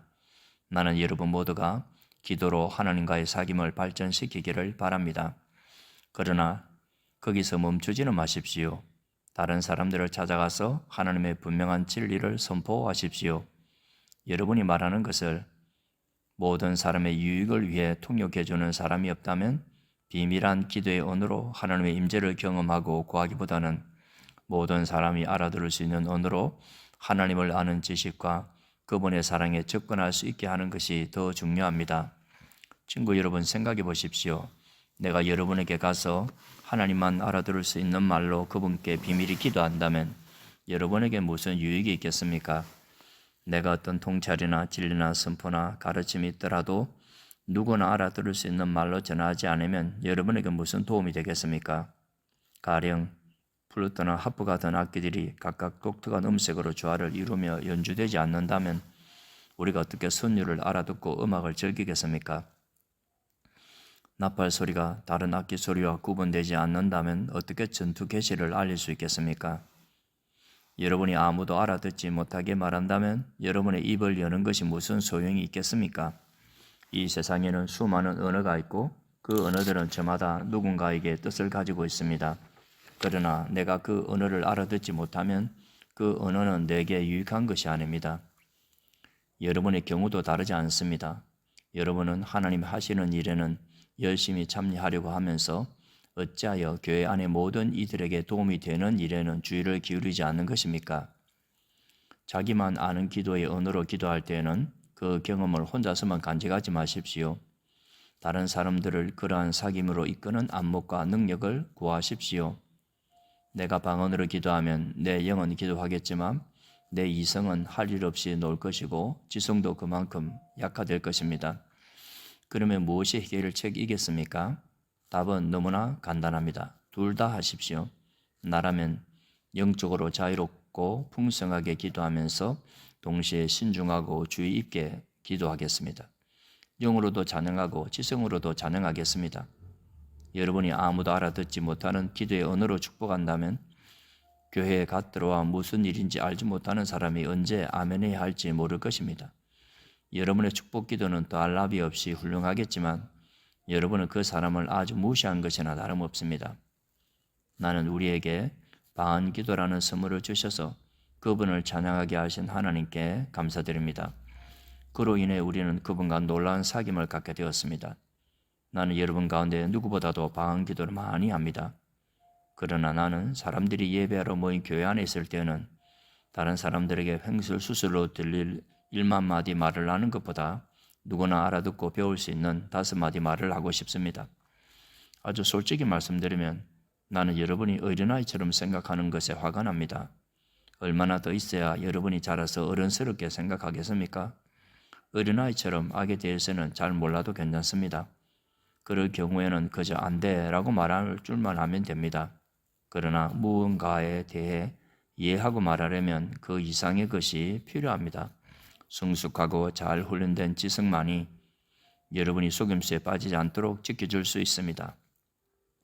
하나님께서 성경에 이렇게 말씀하셨습니다. 내가 낯선 방언과 낯선 사람 입술로 이 백성에게 전해도 그들은 귀 기울여 듣지도 않고 믿지도 않을 것이다. 그러니 아무도 알아듣지 못하는 방언으로 말하는 것이 무슨 소용이 있겠습니까? 그것은 믿는 사람들에게 도움이 되지 않고 믿지 않는 사람들에게는 구경거리를 제공하여 그저 멍하니 바라보게 할 뿐입니다. 그러나 알아듣기 쉬운 말로 진리를 말하면 믿는 이들의 마음에 곧바로 다가갈 뿐 아니라 믿지 않는 이들에게도 거슬리지 않습니다.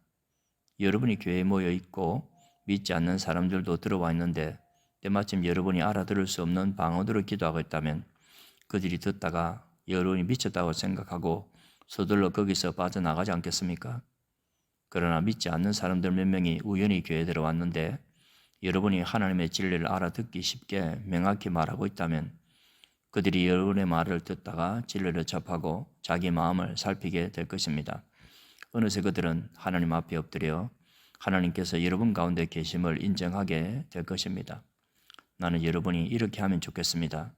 예배하러 모일 때에는 각자가 전체를 유익하게 할 만한 것을 준비하십시오.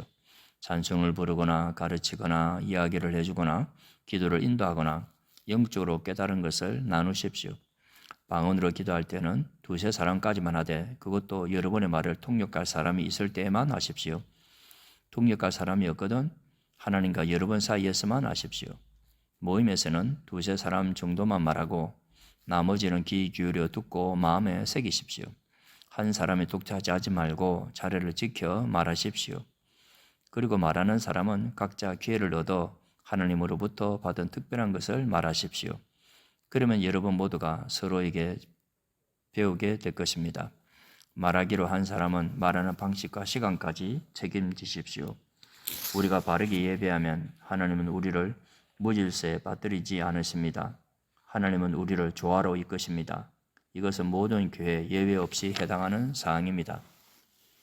아내들은 귀 기울여 들어야 할 시간에 이야기하거나 집에서 남편에게 물어봐도 될 질문을 던지면서 예배를 혼란스럽게 해서는 안 됩니다. 예배 시간에 지켜야 할 예절과 관습은 하나님의 율법이 적혀 있는 성경책이 지도해 줄 것입니다.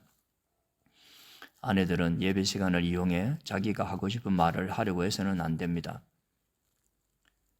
여자든 남자든 여러분은 자신이 옳고 그름을 판단하는 거룩한 예언자라도 된다고 생각하는 것입니까? 모든 것이 여러분의 중심으로 움직인다고 생각하십니까? 여러분 가운데 어떤 사람이 하나님께로부터 할 말을 받았거나 할 일을 받았다고 생각한다면 내가 쓴 이 글을 유의해서 보십시오. 이것이 주님이 바라시는 방식입니다. 여러분이 이 규칙들을 따르지 않겠다면 미안한 말이지만 하나님께서도 여러분을 쓰시지 않을 것입니다. 요약해서 세 가지를 말씀드립니다. 하나님의 진리를 전할 때에는 진심으로 하십시오. 여러분이 알아듣지 못하는 방언으로 사람들이 기도한다고 해서 그들에게 갖다붙다 말하지 마십시오. 무슨 일을 하든지 예의 바르고 사리 깊게 하십시오. 15장 친구 여러분, 여러분과 함께 마지막으로 메시지를 점검해 보겠습니다. 이 메시지는 내가 선포하고 여러분이 자기 것으로 삼은 것입니다. 여러분은 이 메시지 위에 서 있고 이 메시지로 인해 여러분의 삶은 구원을 받았습니다. 나는 여러분의 믿음이 일시적인 것이 아니라 진실한 것이며 여러분이 영원토록 이 믿음 안에 있으면서 이 믿음을 굳게 붙잡으리라고 생각합니다. 내가 가장 먼저 한 일은 내 앞에 아주 강력하게 제시된 다음 사실을 여러분에게 제시하는 것이었습니다. 성경에 기록된 대로 메시아께서 우리 죄를 위해 죽으시고 무덤에 묻히시고 사흘째 되는 날에 다시 살아나셔서 베드로에게 생생히 나타나시고 가장 가까운 제자들에게 나타나셨습니다. 그 후에 그분께서는 한 번에 500명이 넘는 제자들에게 나타나셨는데 그들 가운데 몇 사람은 세상을 떠났지만 대부분은 지금도 우리 곁에 살아 있습니다. 또한 그분께서 자기를 대변하도록 세우신 야고보와 나머지 사도들에게 나타나셨습니다. 그러고는 마지막으로 나에게도 생생히 나타나셨습니다. 내가 맨 나중이 된 것은 합당한 일이었습니다. 여러분도 알다시피 나는 사도들의 반열에 포함될 자격이 없는 사람입니다. 내가 하나님의 교회를 없애버리는 일에 혈안이 되어 젊은 시절 대부분을 허비했기 때문입니다. 그러나 하나님께서는 너무나 은혜로우시고 한없이 너그르셨습니다. 그래서 오늘의 내가 있게 된 것입니다. 나는 그분의 은혜를 헛되게 하지 않을 것입니다. 내가 다른 어느 누구보다 더 많은 일을 하려고 애쓰지 않았습니까? 그렇다고 해도 내가 한 일은 그리 대단한 것이 아니었습니다. 하나님께서 내게 할 일을 주시고 감당할 힘도 주셨기에 내가 할 수 있었던 것입니다. 그러므로 여러분이 내게서 메시지를 들었던 다른 사람들에게서 들었던 간에 그것은 같은 메시지입니다.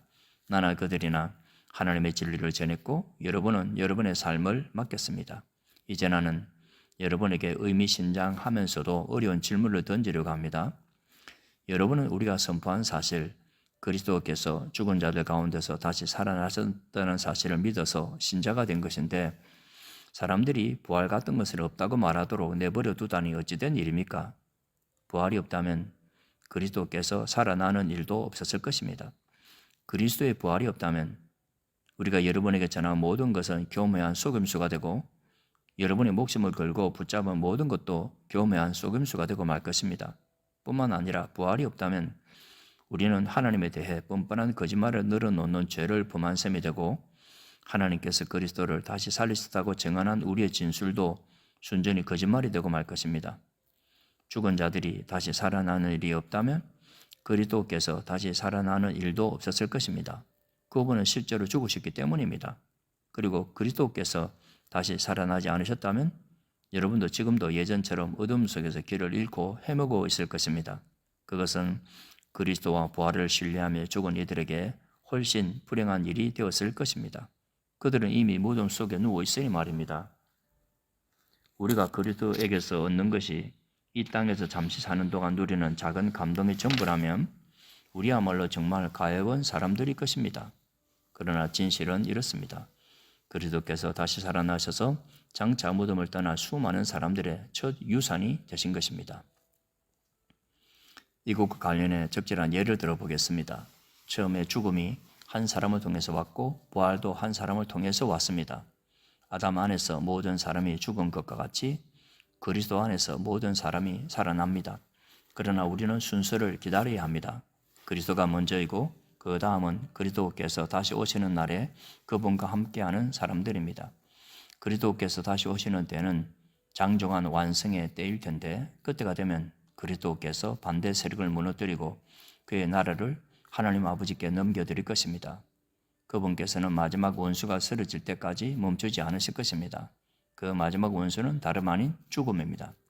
시편 기자는 하나님께서 그들을 모두를 낮추시고 하나님께서 그들을 모두를 짓밟으셨다 말했습니다. 하나님께서 그들을 모두를 짓밟으셨다고 말할 때 모든 것을 짓밟으신 분께서 동시에 짓밟힐 수 없다는 것은 자명한 이치입니다. 하나님께서 마침내 만물과 모든 이들을 다스리실 때 그 아들도 모든 이들의 자리로 내려가 그들과 함께 서서 하나님의 통치가 미치지 않는 것이 없음을 증명해 보이실 것입니다. 완벽한 결말이 아닐 수 없습니다. 사람들이 죽은 자들을 위해 세례를 받는 이유가 무엇이라고 생각합니까? 죽은 자들의 부활이 없고 하나님의 능력이 무덤 입구에서 그치고 만다면 그분께서 무덤을 깨끗이 정리하시고 모든 이들을 끌어올려 일어서게 하실 것을 암시하는 행위를 우리가 무엇 때문에 계속한다는 말입니까? 내가 이토록 위험한 일에 목숨을 거는 이유가 무엇이겠습니까? 나는 살면서 하루도 빠짐없이 죽음과 직면합니다. 여러분은 내가 부활하신 메시아 예수께서 보증해 주신 여러분의 부활과 나의 부활에 대한 확신도 없이 이 일을 하고 있다고 생각합니까? 여러분은 내가 에베소에서 나의 최후가 되지 않기를 바라면서 사나운 짐승들과 싸울 때 그것이 단지 영웅처럼 행동하려고 한 것에 불과하다고 생각합니까? 결코 그렇지 않습니다. 내가 행하고 말하는 것, 내가 사는 방식을 뒷받침하는 것은 부활, 언제나 부활입니다. 부활이 없다면 우리는 내일이면 죽을 테니 먹고 마시자라고 할 겁니다. 그리고 그것이 전부일 것입니다. 그러나 속지 마십시오. 부활을 반대하는 잡담에 물들지 마십시오. 나쁜 친구가 좋은 행실을 망칩니다. 똑바로 생각하십시오. 깨어나 거룩한 삶을 사십시오. 더 이상 부활의 사실에 대해 오락가락하지 마십시오. 지금 같은 시대에 하나님을 알지 못하는 것은 여러분의 불의의 사치가 아닙니다. 이러한 일을 오래도록 방치하더니 여러분은 창피하지도 않습니까? 어떤 회의론자는 꼭 이런 질문을 던집니다. 부활이 어떻게 일어나는지 보여주시오. 도표로 보여주고 그림으로 보여주시오. 도대체 부활한 몸은 어떻게 생겼습니까? 자세히 살펴보면 이 질문이 얼마나 어리석은 것인지 알 수 있습니다. 이런 일은 도표로 나타낼 수 없습니다. 우리는 이와 유사한 경험을 정원일에서 찾아볼 수 있습니다. 죽은 것 같은 씨를 심었는데 이내 식물이 무성하게 자랍니다. 눈으로 볼 때 씨앗과 식물은 비슷한 점이 없습니다. 여러분은 토마토 씨를 보고 토마토가 어떻게 생겼을지 헤아릴 수 없습니다. 우리가 흙 속에 심은 것과 거기서 움튼 것은 똑같아 보이지 않습니다. 우리가 땅에 묻는 죽은 몸과 그 몸에서 비롯되는 부활의 몸도 전혀 다른 모습일 것입니다. 몸의 종류도 놀랄 만큼 다양하다는 것에 주목해 보십시오. 씨앗의 종류가 여러 가지이듯이 몸의 종류도 여러 가지입니다. 사람의 몸도 있고 동물의 몸도 있고 새의 몸도 있고 물고기의 몸도 있습니다. 저마다 독특한 형태의 몸을 가지고 있습니다. 땅에 있는 다양한 몸뿐만 아니라 하늘에 있는 해와 달과 별들과 같은 다양한 천체들도 그 아름다움과 밝기가 각기 다르고 다양합니다. 그것을 보는 것만으로도 부활의 영광이 얼마나 다양한지를 어렴풋하게나마 알 수 있습니다. 우리는 부활 이전에 씨를 보고 있을 따름입니다. 그러니 부활이라는 식물이 어떤 모습일지 누가 상상할 수 있겠습니까? 죽은 것 같은 씨를 심었는데 살아있는 식물을 거둡니다. 이 이미지는 기껏해야 밑그림 정도에 불과하지만 부활한 몸의 비밀에 접근하는 데 도움이 될 것입니다. 다만 다시 살아나면 영원히 살아나 영원히 살게 된다는 것을 마음에 새겨야 합니다. 죽어서 묻힌 몸은 아름답지만 않지만 다시 살아나는 몸은 영광스럽습니다. 약한 것을 심었는데 강한 것이 싹틉니다. 뿌린 씨는 자연의 것인데 거기서 자란 것은 자연 너머의 것입니다. 씨도 같은 씨고 몸도 같은 몸이지만 그것이 육체로 죽어 묻힐 때와 영원한 영의 생명으로 다시 살아날 때 그 차이는 실로 엄청납니다. 성경에서 이 순서를 따라가 보겠습니다. 첫 번째 아담은 생명을 얻었고 마지막 아담은 생명을 주는 영이 되었습니다. 육체의 생명이 먼저 오고 영적인 생명은 그 다음에 옵니다. 기초는 흙으로부터 단단히 빚어졌지만 최종 완성은 하늘로부터 옵니다. 첫 번째 사람이 흙에서 난 이래로 사람들은 땅에 속한 사람이 되었습니다. 두 번째 사람은 하늘에서 났고 사람들은 이제 하늘에 속한 사람이 될 수 있습니다. 이제껏 우리는 땅의 부리를 두고 살아왔지만 이제는 하늘에 속하는 것들을 목표로 삼아야 합니다. 친구 여러분, 내가 강조하고 싶은 것은 이것입니다. 땅에 속한 우리의 삶은 그 본성상 우리를 하나님 나라로 인도해 주지 못합니다. 그 삶의 자연스러운 본성은 죽음입니다. 그러니 그 삶이 어떻게 마지막에 가서 자연스럽게 생명의 나라에 들어갈 수 있겠습니까? 그러나 나는 여러분에게 나도 다 이해하지 못하는 놀라운 비밀을 알려드리겠습니다. 우리는 모두 죽지 않고 변화될 것입니다. 여러분이 모든 소리를 잠재울 나팔 소리를 듣고 위를 쳐다보며 눈을 깜빡이는 순간 그 일은 끝날 것입니다. 나팔 소리가 하늘로부터 울리면 죽은 자들이 무덤을 박차고 일어나서 죽음의 힘이 미치지 못하는 곳, 다시는 죽을 일이 없는 곳에 이르게 될 것입니다. 그와 동시에 우리도 그들과 똑같은 방식으로 모두 변화될 것입니다. 부활 계획표에는 다음과 같은 일이 일어나도록 되어 있습니다. 모든 썩을 것이 썩지 않을 것으로 바뀌고 죽을 수밖에 없는 것이 죽지 않을 것으로 바뀔 것입니다. 그 때가 되면 다음의 말씀이 이루어질 것입니다. 생명이 죽음을 삼키고 승리를 거두었다. 오 죽음아, 누가 최종 결정권을 주었느냐? 오 죽음아, 이제 누가 너를 두려워하겠느냐? 죄와 죽음을 두려운 존재로 만들었고 율법의 죄책이 죄에게 권세와 파괴력을 주었습니다. 그러나 생명의 신분의 단 한 번의 승리로 그 세 가지 죄와 죽음과 죄책이 모두 사라지게 되었습니다. 이 모두가 우리 주 예수 그리스도의 선물입니다. 그러니 하나님께 감사드리십시오. 사랑하는 친구 여러분, 우리를 위해 이루어진 이 모든 일을 기억하고 굳게 서서 흔들리지 마십시오. 주저하지 마십시오. 여러분이 주님을 위해 하는 일이 시간 낭비나 헛수고가 아님을 확신하여 주님의 일에 매진하십시오.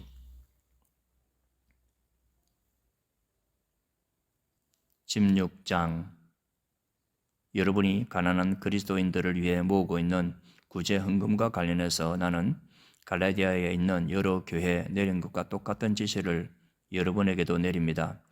여러분 각자 일요일마다 헌금하고 그것을 잘 보관하십시오. 할 수 있는 한 후하게 하십시오. 그러면 내가 그리로 갈 때 여러분은 모든 준비를 마쳐서 내가 따로 부탁하지 않아도 될 것입니다. 내가 가면 여러분이 대표로 세운 사람들에게 편지를 써주어 권한을 부여하고 그들을 예루살렘으로 보내어 여러분의 선물을 전하도록 하겠습니다. 내가 함께 가는 것이 최선이라고 생각하면 기꺼운 마음으로 그들과 함께 가겠습니다. 나는 그리스도 북부 지역을 거쳐 여러분에게 갈 작정입니다. 오래 머물 계획은 아니지만 한동안 여러분과 함께 지내며 겨울을 나게 될지도 모르는데 그래도 되겠습니까? 그런 다음에 여러분은 다음 행선지로 나를 보내주면 됩니다. 나는 다른 주요 행선지로 가는 도중에 여러분에게 잠깐 들리려는 것이 아닙니다. 나는 얼마 동안 편안한 마음으로 머물고 싶습니다. 주님께서 허락하시면 우리는 그 시간을 갖게 될 것입니다. 지금 나는 이곳 에베소에 머무르고 있습니다. 선한 일을 할 수 있는 큰 문이 이곳에 활짝 열렸으니까요. 물론 장도 만만치 않습니다. 디모데가 그리로 가거든 잘 보살펴 주십시오. 그가 여러분 가운데서 마음 편히 지낼 수 있게 해 주십시오. 그도 나처럼 주님을 위해 열심히 일하는 사람입니다. 그를 얕보는 사람이 없게 하십시오. 그리고 얼마 후에 여러분의 축복과 함께 그를 내게 보내주십시오. 내가 그를 기다리고 있다고 전해주십시오. 그와 함께하던 벗들도 그를 기다리고 있습니다.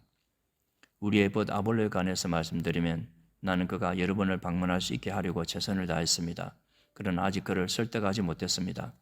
지금은 적절한 때가 아니라고 생각하는 것 같습니다. 그러나 적절한 때가 올 것입니다. 깨어 있으십시오. 여러분의 믿음을 굳게 잡으십시오.